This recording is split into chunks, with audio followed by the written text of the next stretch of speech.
Hello, everybody. Welcome to another episode of the Thriving Adoptees podcast. Today, I'm delighted to be joined by Kit Myers. Looking forward to our conversation. Kit, I know we had a great chat last week, a lot about sport, didn't we? And a little bit about adoption. So I'm looking forward to conversation again today. Yeah, I know. Thanks so much for having me on. It was a fun conversation last week, and yeah, I really appreciate you inviting me to join you for today. Cool. So the $1,000,000 question, healing. Does the word healing resonate with you, Kit? Yeah. I mean, and I I appreciate you asking that question and kind of having me think about it a little bit more, and especially some of the other questions that um, you posed about healing moments. Um, and so I mean, I think it resonates because there have been moments that I think have been healing for me. And I think that when it comes to this idea, it's certainly really important, especially when we think about the trauma that is attached to adoption. Um, and so, I do think that I have a slightly different view of healing. Um, and part of that difference is just in this idea that, typically we associate um, adoption, and maybe my view isn't necessarily super different, but it is maybe this instinctual reaction to the way that adoption as is kind of itself is framed as a form of healing because of the way that the temporality of adoption works in sort of the broader adoption narrative, where the trauma happens, this pre-adoptive trauma happens, um, and whether that's an institution or um, acknowledging the separation of, um, you know, being separated from your birth family. But that adoption is supposed to be the actual thing that heals um, adoptees. And so I think, there's of course some adoptees who experience um, trauma and healing in that way. But I think there's a lot of adoptees who sort of would push back against that and say that adoption itself didn't necessarily produce the healing that I think a lot of people um, presume or assume it does, and in fact, it might have produced more or different forms of trauma, right? And I think that, and listening to some of your podcasts and really seeing the range of all the people you've interviewed, it's quite clear that like you really certainly not that's not the perspective that I think you're coming at the topic. And so, but I think when we hear about that word in general, attached to adoption, it can be kind of it bring up mixed emotions. And so yeah, I mean, I think healing can be good. It's good and necessary. Certainly, I think it resonates with me. Um, but I do think thinking more broadly, that for some, I think it it it might not be a goal, or it could be a goal, but that it's kind of this unachievable goal. Um, and so then, what do we do with um, instances in which healing is difficult to come by, right? Or that if there's like these moments of failed healing, and when I say failed, I mean like putting that in quotes, right? Um, and so from that aspect, I mean, I kind of think about healing as it could be like, how do we embrace the trauma? And I used the term from Jenny Atkins, which is encircling trauma. So which I think is a little bit different than healing trauma, right? Is how do we hold trauma, or how do we embrace these psychological scars that we hold, and I'm also kind of informed by this one book. I haven't actually got to read it yet, but it really piqued my interest just hearing kind of what it was about, and it's about disability in Korea and South Korea, and the author talks about this idea of curative time, and how um, folks with disability are kind of pushed to find or go through this curative process. And then there's the assumption that the disability is something that needs to be fixed. And so when I think about trauma, um, I think about it sort of maybe along that way, where I think healing is always good, um, because it can be um, it can be quite painful to sit in trauma the whole time, right? Um, but that may be the idea of, like, sort of the idea of healing that some people are putting forth, right? Is like, one, it's not realistic, and two, it doesn't sort of capture the complexity and the sort of the longevity and persistence of trauma. Yeah. Wow, there's a lot there. Okay. I'd like to start with the micro and then come out to the macro, if that's Yeah, yeah, okay yeah, with you. yeah, of course. So about the healing moments. So Yeah. could you share one of those healing moments, or more than one? Let's look at the micro, and then we'll come out to the macro, because you make some fascinating points there. Yeah, and yeah, and I thought of four. Um, and so the first one that comes to mind was working at a summer camp for adoptees, for transracial and transnational adoptees. And it was a large group of us, adult adoptees, and we would go to um, we'd all meet up in one place, and then do a week-long training, and then we'd host 4 different summer camps across the United States. Um, and so adoptees from that region would, drive. Maybe some would be local, but some kids were driving like 10 hours away to attend this camp for transracial and transnational adoptees. And that was my first time being around um, a large group of adoptees. This was the first time I did this camp was in 2006, and then I again did it in 2008 and 10. And in those latter 2 years, I was on the leadership team, so I was helping develop the curriculum and the schedule and whatnot. And yeah, for me, that was incredibly healing, I think, because yeah, growing up, I knew some other adoptees, um, but a couple were, you know, there's these 2 twins that were my neighbor, but they were much younger than me. And then, like, my best friend, his brother, one of my best friends, his brother was adopted, and one of my brother, who's not adopted, one of his best friends was adopted, but I never was close friends with those people, and I didn't talk to them about adoption. Um, and so this was the first time where I really had a space to really um, be with other adoptees and to talk about issues that were kind of relevant to us as a community. And so that was very healing, if we want to Yeah. just use that word. Yeah.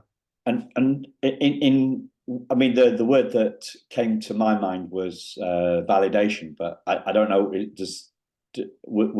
Was that what happened? What was it that was healing about that?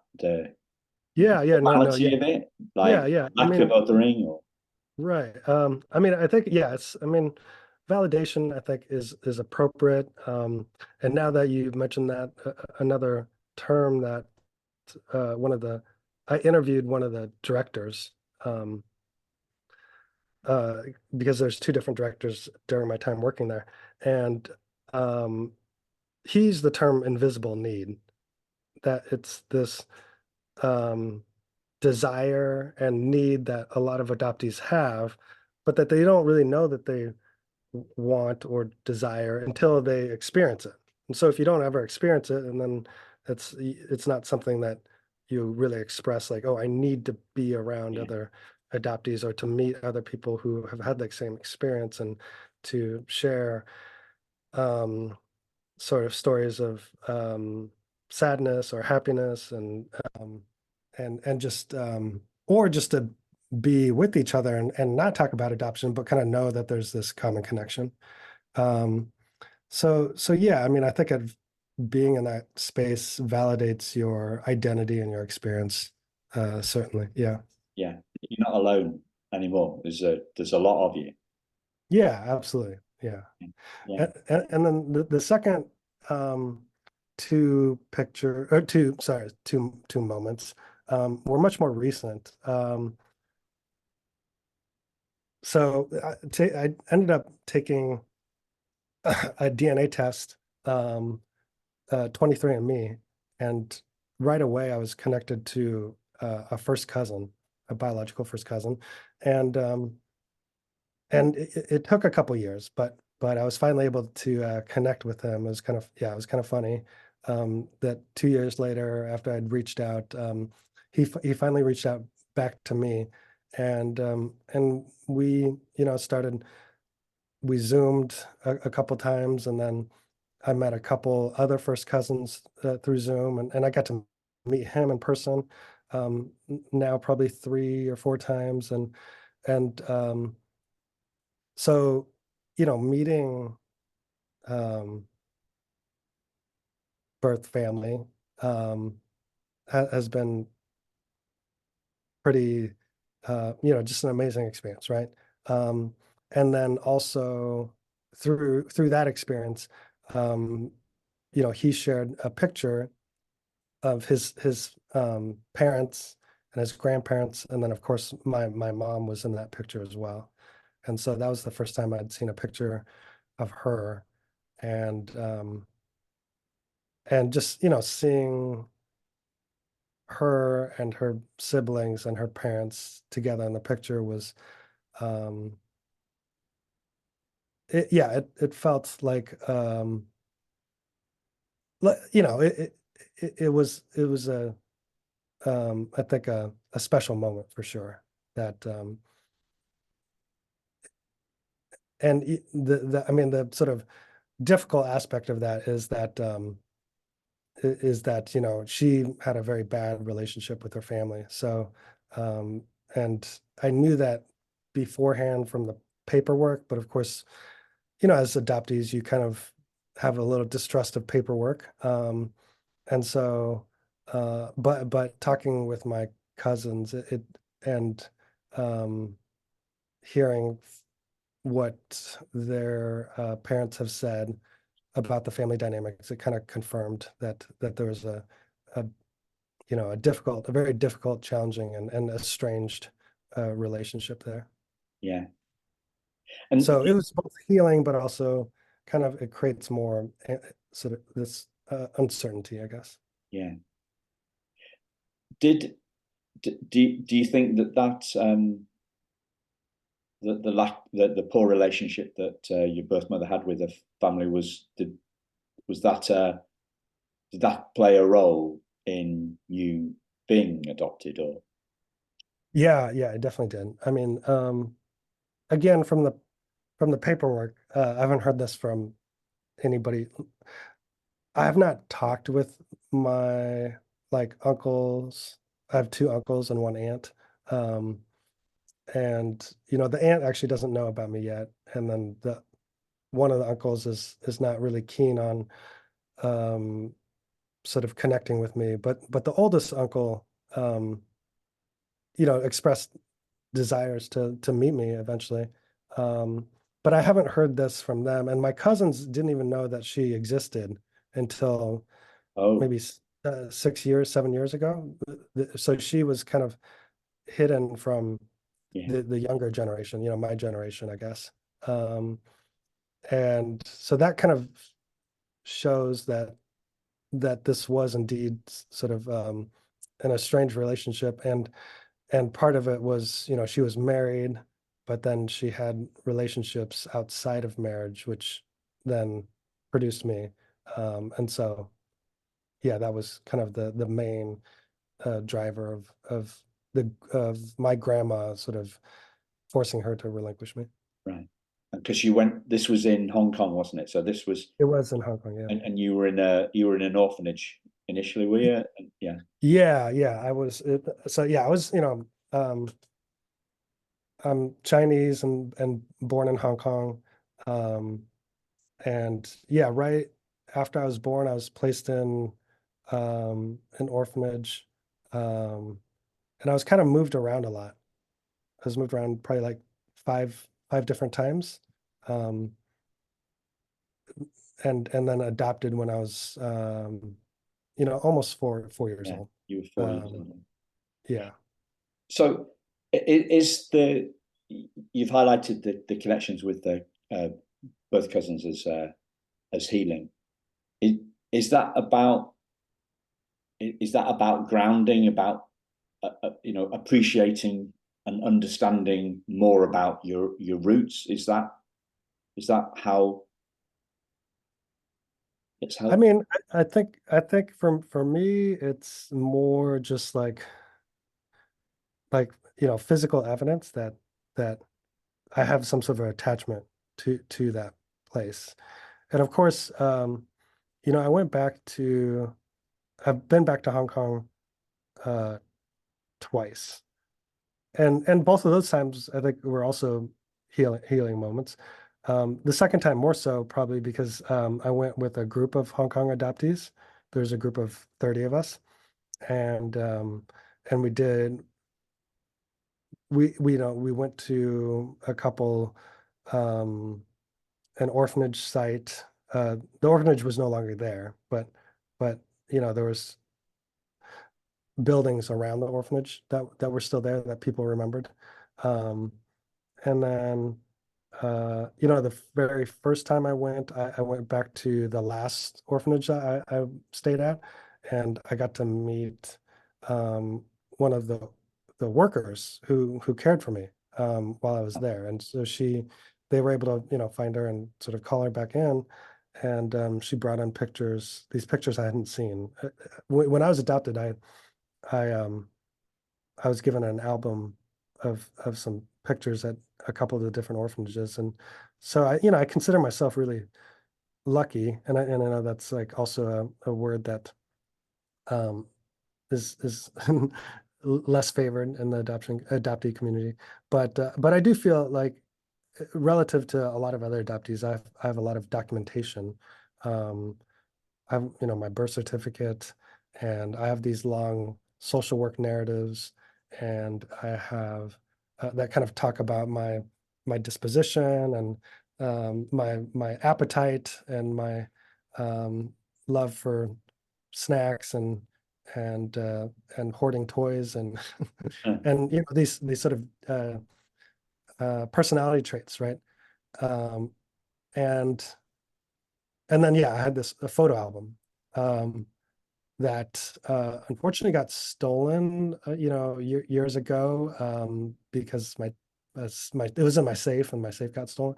But luckily, I digitized them, so I have digital copies of them. So anyway, this worker that I met in when I visited Hong Kong for the first time, she'd brought extra photos that I'd never seen. So that was also really special. And did you? I mean, I've not asked you the question about reunion, but did you? Is your birth mum still alive? Did you manage to see her when you went to Hong Kong, or? Yeah, I mean, I'd been looking. I started searching with the first time I went. and my dates are always off. I think it was 2012 is when we went. My wife and I went. We did like a whole Asia tour, Yeah, to Beijing, Hong Kong, um, Thailand, and Japan. And so, yeah, we started searching then, and we're able to find more records. Um, and then from there, I was going through the immigration department, and Red Cross, interestingly, helps adoptees try to find birth family, and the adoption agency. I went sort of used them, and I had two friends, or one friend in particular at the time who was trying to help me, and then since then another friend has been helping me try to locate her, and so I'm going back to Hong Kong this in a couple weeks actually. And the goal was to try to continue searching, but essentially my two friends, they were doing some initial legwork before I got there, and we're pretty certain they found that she passed away in 1995. Um, so yeah, 29 years ago, um, that she passed away. So I we're still trying to figure out if this is, really my birth mom, because there's a small chance that there's somebody out there with the same name and the same birth date. But we're pretty certain. There's a picture on the graves, the headstone, that my friend took a picture of, and that picture looks like a yeah, older version of the person who's in the yeah, family photo that I have. Um, so there's kind of three things that triangulate yeah. that it is in fact her who passed away in 1995. Mm. So yeah, I'm sorry to hear that. I found out that my birth mother had died probably 15 years before I started searching, uh, and yet some stuff that had happened in the meantime, I think had helped me heal to such an event. He helped me to feel at one with her. Uh, that the news of her death didn't didn't knock me sideways. Hmm. It's a strange one, and perhaps a little one that's a little bit too tricky to put into words. It's a slightly mystical, mysterious feeling that doesn't, like me feeling at one with her. It sounds like some kind of mumbo jumbo, but it was my felt experience, and it was as I say, that felt experience meant severely lessened the blow of finding out that she died. Yeah. I want to just go back a bit, and it was something that was kind of behind my question about the relationship, your both mother's relationship Hmm. with her family, and the difficulty in that. Um, did did that did finding out that difficulty was played a pivotal role in being adopted, or being put into the orphanage and then being adopted?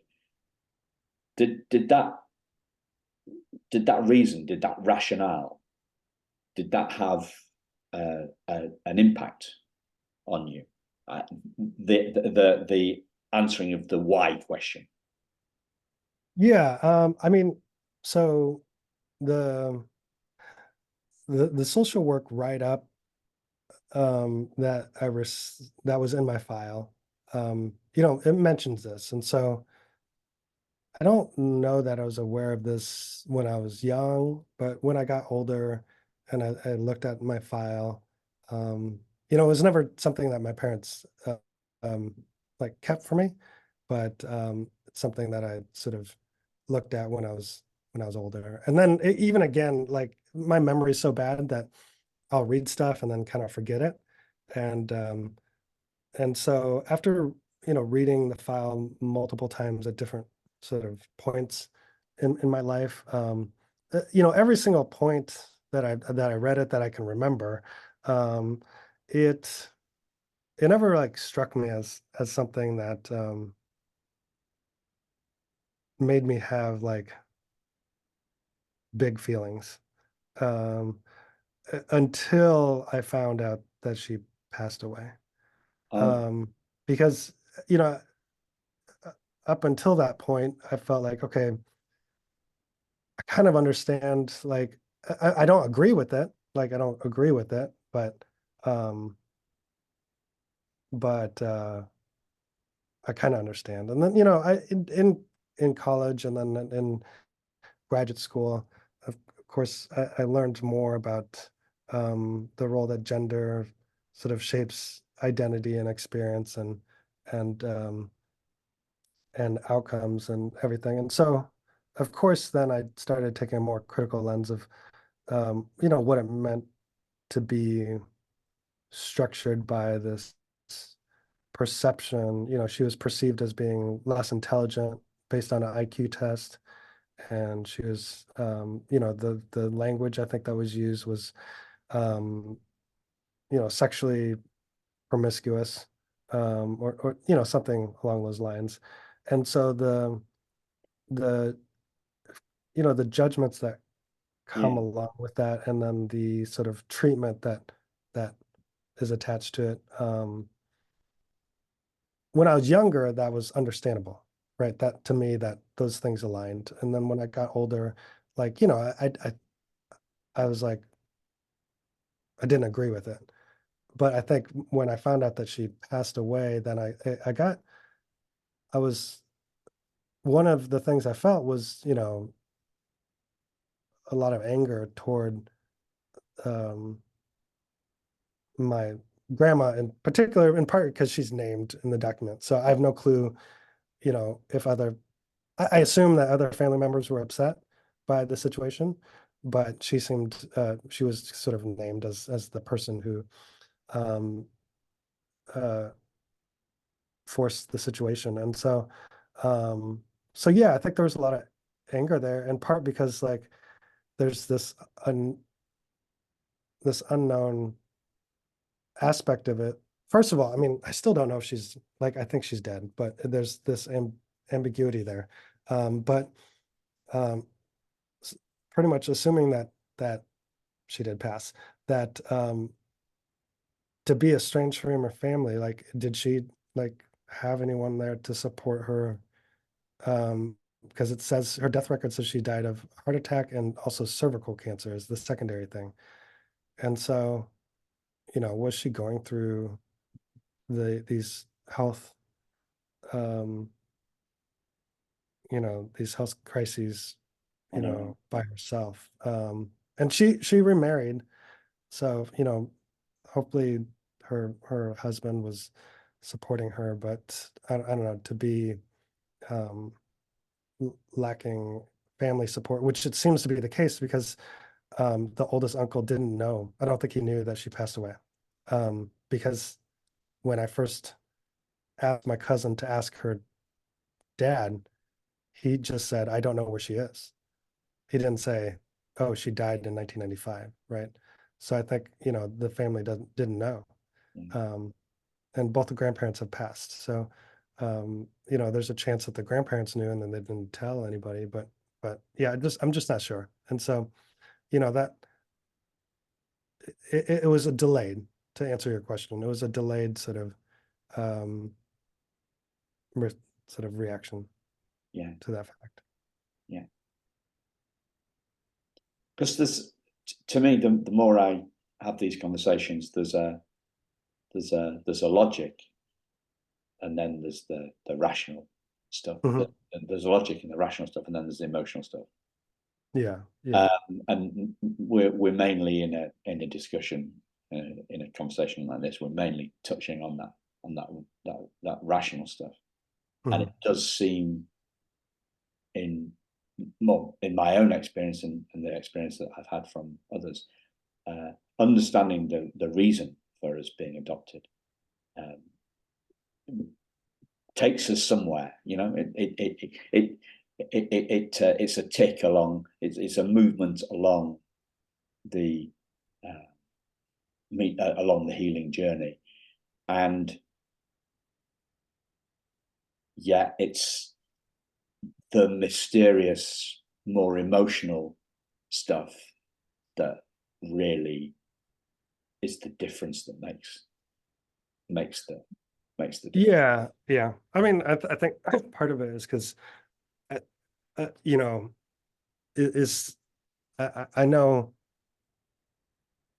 partially the reason, but I don't know how, how my birth mother felt about it. That's not in the records. Like, her voice is not in the records, right? It's No, and so that's what's maybe, if if I can find that out one day, and like, there's moments, it, usually in reunion, right, where parents express like, oh, I've been searching for you, or I didn't want to relinquish you, and then those, those are, of course, I think very, um can be quite healing moments, and but so far I haven't, you know I don't have that no, no. piece of the puzzle. Yeah. Oh, I thought you said. I thought you were talking about the peace, as in PEACE, right? Oh. Yeah, but it's good. It's a Yeah, nice example of thing what I was saying. So we yeah, can have the piece of the puzzle, which is the right, right. logic bit, Yeah, or then yeah, we can have the piece, yeah, the yeah. the piece, and clearly there's you talked about gender and judgment and power imbalance. I know one of the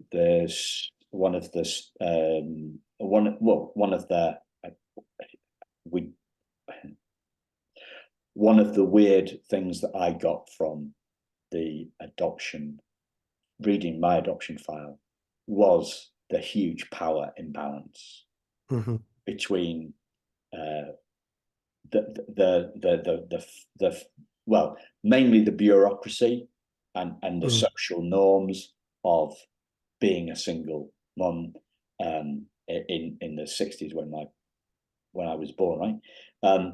The power imbalance between my birth mother and her parents is and especially her mum. It's a critical role, isn't it? The critical relationship between a birth mother and her mother. Um, Hmm. the power imbalance between her is kind of alluded to, but the power imbalance between uh, my birth mother and the social worker, that's really, really clear from this letter. Uh, Right, right, right. and similar to you, I think reading stuff like that takes our minds onto our birth mothers. It's about Mm. empathy for our birth mothers, and that is a profound shift from a focus on ourselves to Hmm. focus on somebody else. Yeah, yeah. When it becomes about the we or them rather than just us, it's part of a maturing process. Like you going on summer camp is, you're going and having the profound social connections with a large group of adoptees for the first time. You're going through that training, and then you're shifting. Your focus is not on you anymore. It's on the kids that you mentor or coach or help through that summer camp process.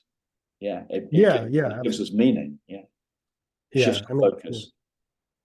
yeah, and I don't think it necessarily is sequential or right, that I think that they kind of keep happening simultaneously, that it's kind of, I think a lot of us are trying to tend to ourselves while also really trying to Yeah, expand, um yeah, expand our empathy and expand our care for others. yeah, yeah. They are. I was perhaps I was painting too simplistic a picture. It's them, them, us, them, us, them, us, them, us, Yeah. and yeah, there's that. Um, that people say put your own oxygen mask on first, don't they?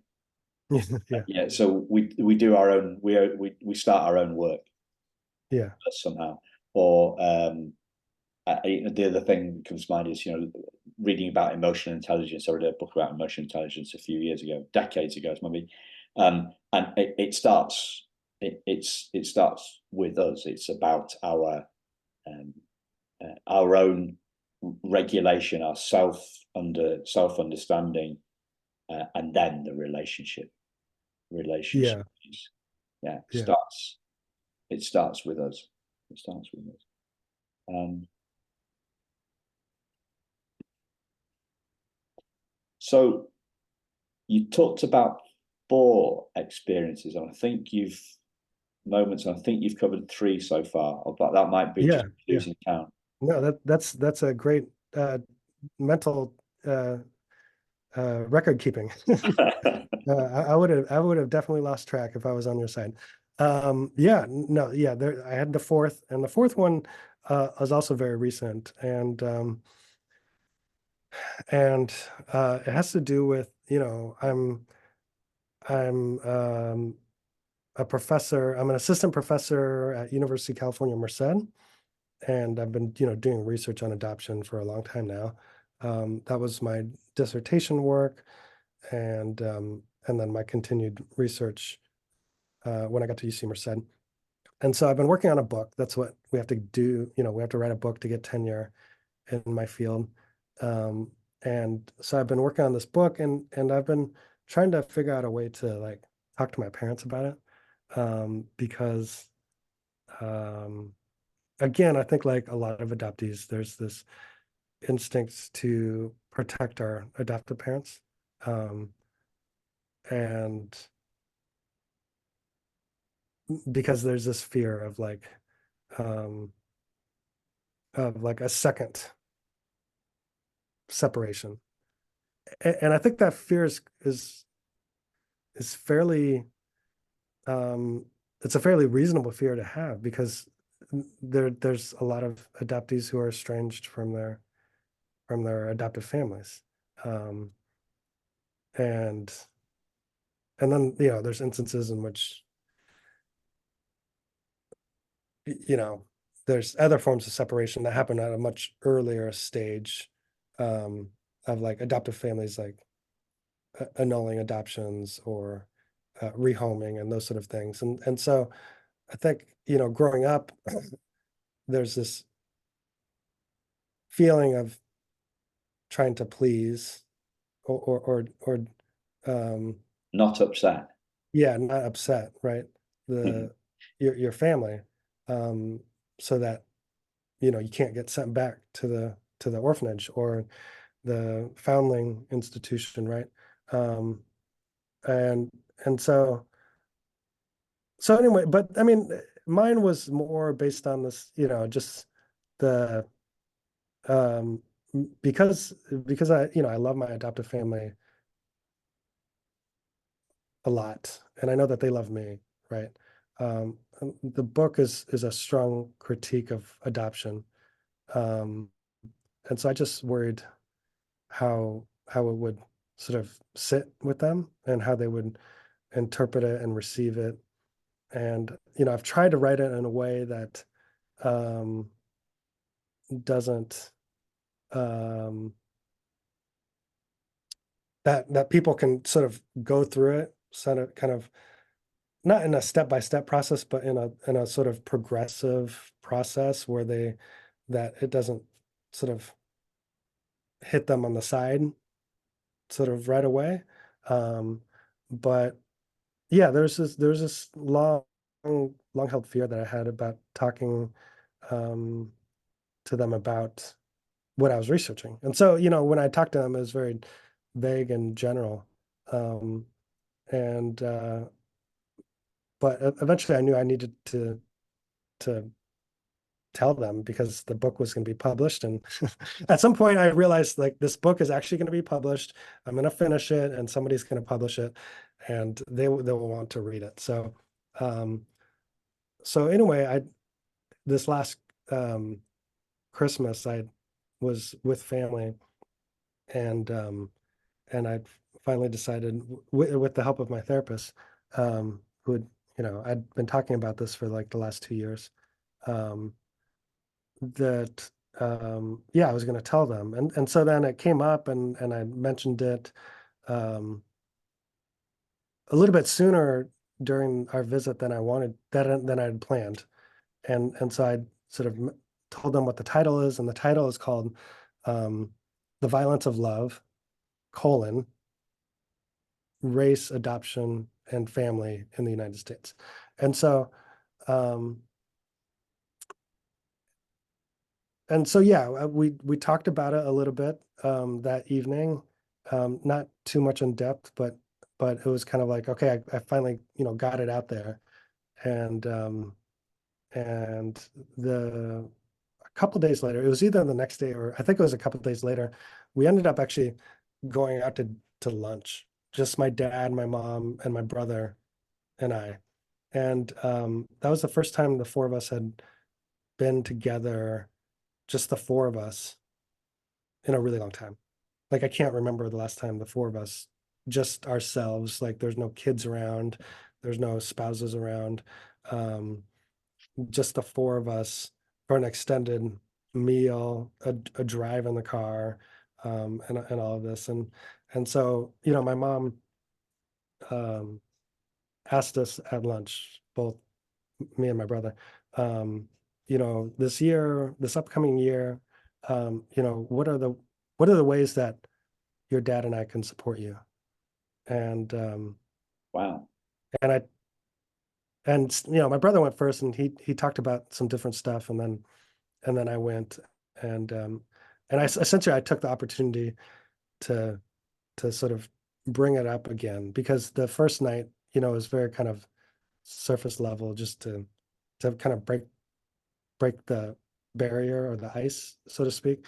But this time, I kind of was more. I went deeper and just kind of told them the reasoning and the sort of the challenges of talking about this and what I was hoping for them, what I was hope how I was hoping that they would receive the work, right? Um, and what the work was really about. So yeah, I feel like that was a big relief off my shoulders. And how did they respond? Yeah, they responded really um in the way that I'd I'd hoped, right? Which is um to just be s- super supportive, and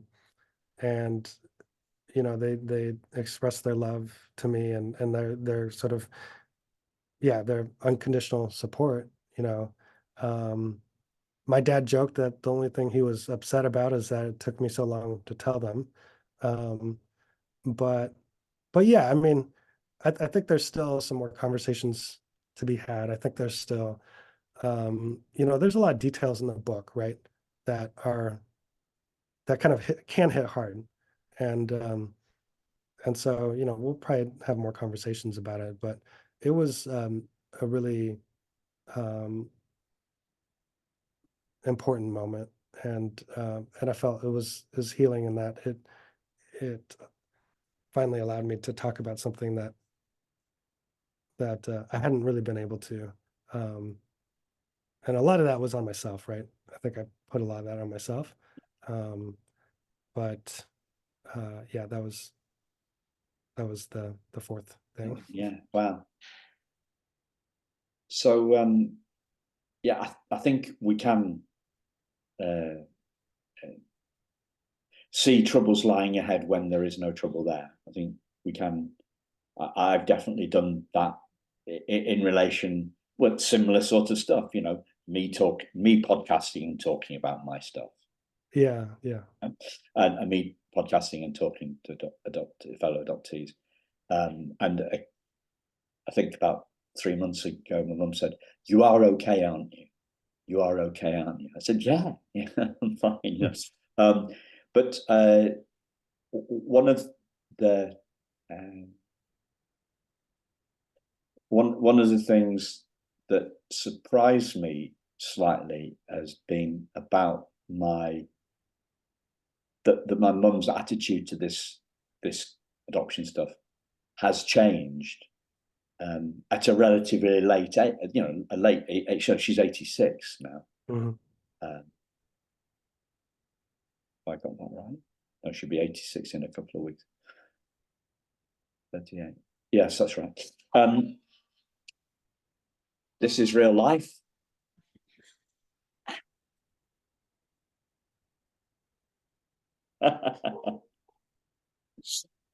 That's the first time that's ever happened.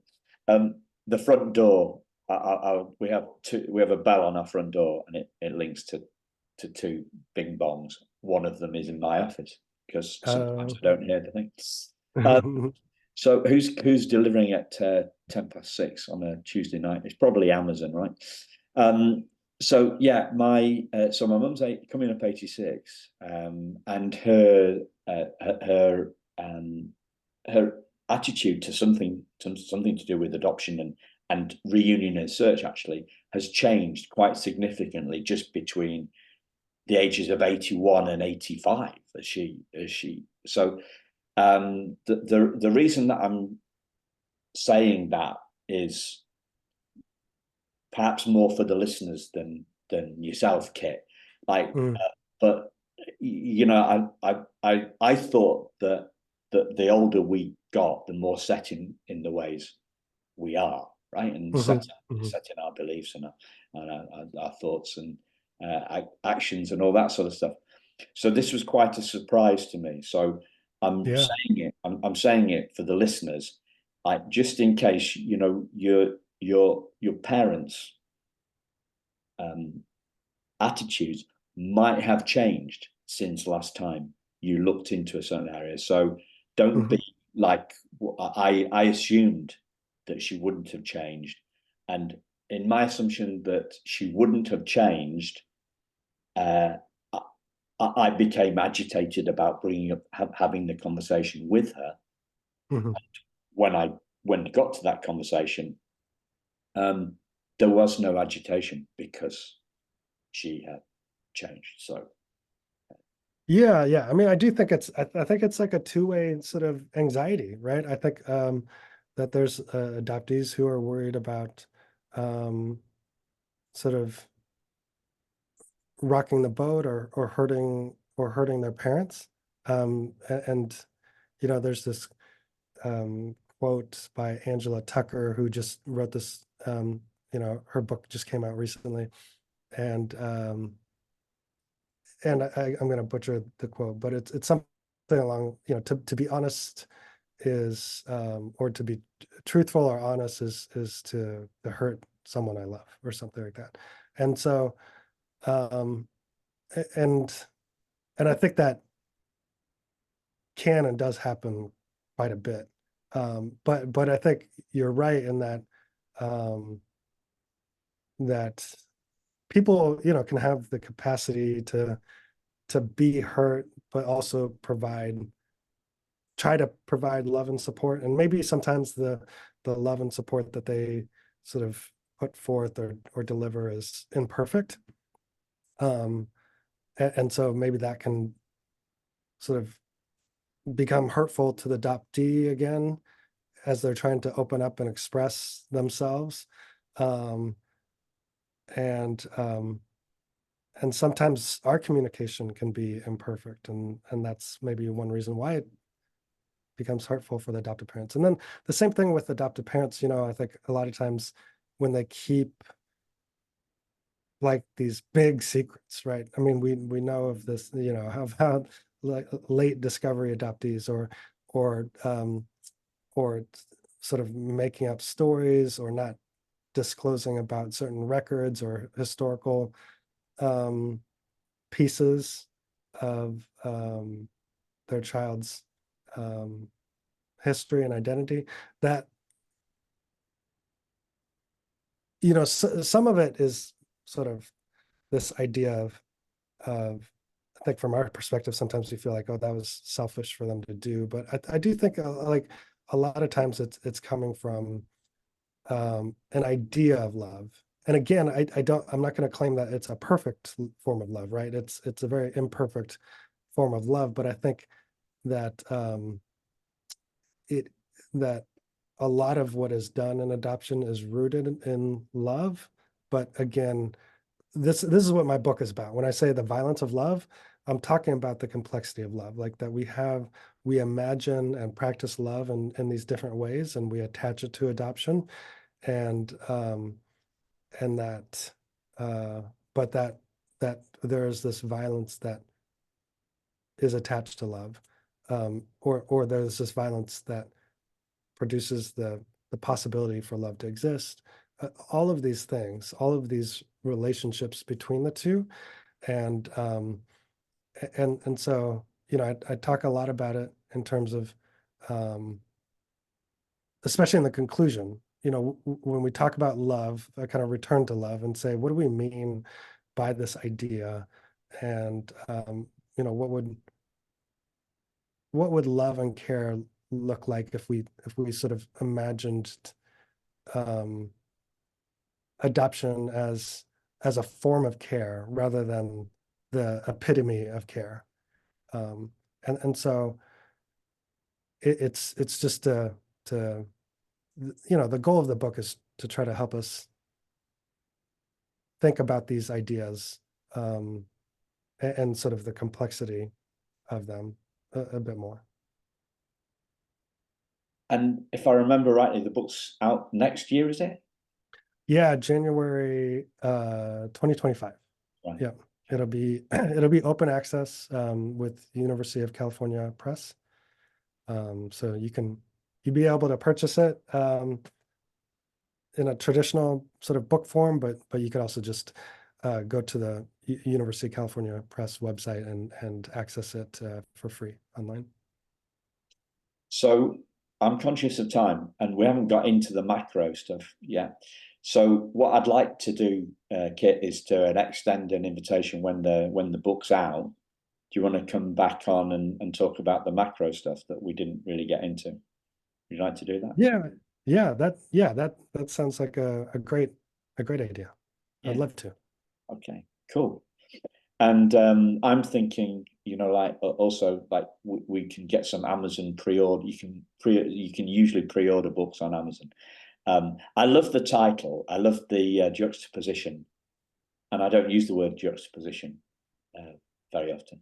So I'm pleased with myself that I could remember that one, right? But the contrast, right? The putting together of two different ideas, violence and love. That was a great that's a great idea. Was that your idea? Did you come up with that? Yeah. Yeah. There's I my master's thesis, I titled it Love and Violence. And then I felt like that didn't quite capture what I was trying to say. And so I thought up of this term, the violence of love.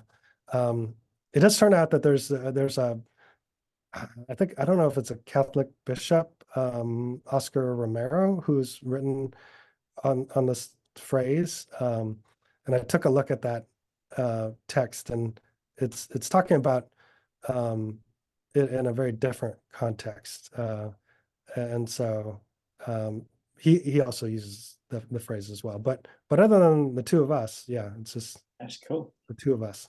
It's cool, yeah.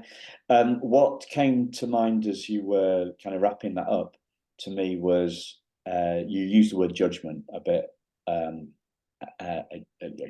maybe 10 minutes or so ago. And I was thinking, I was thinking, am I judging my parents' love? And that, as I thought about that question, I thought, oh, that's a pretty cool question. And then immediately, the idea popped into my head. That's the sort of question that Carrie Bradshaw, would ask on Sex and the City. Okay. When she's signing off her Yeah. when she's signing off her diary piece in the whatever in the newspaper that she writes for in New York, and she said, Uh-huh. and it struck me, am Yeah, I yeah, judging my love?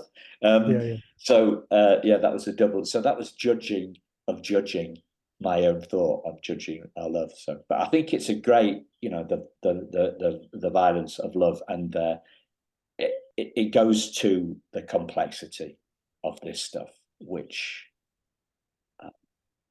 we're trying to unravel, aren't we? Yes, that's what we're trying. Yeah, yeah. Yeah. I mean, I hope it helps readers, I mean, I think we all kind of know it inherently, but then it's hard to put in words, right? It's hard to find the language to talk about it. And so, yeah, I'm hoping it'll be useful for people. And if we don't judge, I mean, judgment and peace are quite intrinsically linked, aren't they? Yeah, I mean, certainly. They can, yeah, they can be very linked. And I think when we talk about, so I'm this is kind of off tangent, right? But Go like for I'm it. an abolitionist, which is to say, like, for me, I don't think police and prisons and are the solution, right? And of course there are other people who are, I think, who are abolitionists, but then there's some people who are abolitionists who then say, like, who then, when a police officer is indicted, like, or convicted, right, who is convicted and they're going to go to jail, then there's this sort of celebration of that justice has been served. And for me, I feel um, like I don't actually want that person to go to jail either. Like, I mean, I realize that person, the police officer, killed this other person who shouldn't have been killed. But I don't want that person to go to jail either. And so it is for me, like, when I talk about love, I mean, I want it to be, I do want it to be more expansive, right? I want it to be expansive and to hold all of the the sort of the challenges and the difficulties and the complexity that it tries to um, grapple with. But oftentimes it's presented in a very narrow way. Yeah, that might be the perfect place to start on next time, but you might be going a bit over my head there. So we'll see where we go in 6 months or so time. Thanks, Kit. Really enjoyed the conversation, and thank you for putting the you obviously put the time into thinking about those healing moments, and led for a great a great and fruitful conversation. So I hope you've enjoyed it as much as I I have. did, yeah. And you two listeners, right? You're still here, okay? You haven't switched us off, so you must have been enjoying it, or you couldn't find the off button on your podcast. Yeah, Thanks, yeah. Kit. Thanks so much for having me on, Simon. Loved it. Yeah. Thank you, listeners. We'll speak. Thank you, Kit. We'll speak to you again very soon. Take care. Bye bye. Okay.